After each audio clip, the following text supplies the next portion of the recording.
ایک دوست نے بتایا وہ شرارتی تھے, انہوں نے کسی سے شرارت کی. ایک نوجوان آیا ان کے پاس, کہنے لگا یار میری شادی ہونے والی ہے, مجھے بتائیں پہلی رات میں کیا بات کروں بیگم سے, کیا ہو. تو ہے تو تھوڑی حیا کے خلاف, لیکن انہوں نے کہا بھائی بیگم کے قریب جانے سے پہلے ایک دفعہ اذان ضرور دے دینا, اس سے نرینہ اولاد اور صحت مند اولاد پیدا ہوگی. ویسے ہی انہوں نے چسکے لینے کے لیے نا شرارتی کرتے دوست, تو وہ اس کو شرارت کا موقع مل گیا. اس نے کہا بھائی یہ ضرور کرنا, اور جب تو اذان شروع کر تو درمیان میں نہیں چھوڑنی ہے. اگر درمیان میں یا تو شروع ہی نہیں کرو, لیکن اگر نرینہ اولاد چاہتے ہو تو اذان شروع کرو ختم کرو. درمیان میں چھوڑ دی تو لنگڑا بچہ پیدا ہوگا, یہ بتا دوں میں, یا پتہ نہیں معذور ہوگا. اب وہ بیچارہ بیوقوف آدمی, بیگم دلہن بیٹھی ہوئی ہے, جب ارادہ ہوا ان کے پاس جانے کا تو اذان دینے کے لیے کھڑا ہو گیا.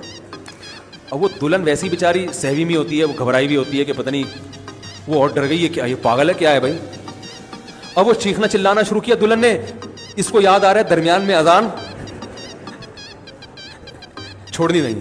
اس نے دھپ دھپ دروازے بجا کے دلہن نے دروازے کھلوائے. باپ بھی دیکھ رہا ہے میرا بیٹا اذان دے رہا ہے, وہ لا کے پکڑ رہے ہیں, بھائی تیرے کو کیا ہو گیا. اس کے دماغ میں آ رہا ہے درمیان میں چھوڑی تو لنگڑا پیدا ہوگا. تو ایسے الحمدللہ بیوقوف لوگ ہمارے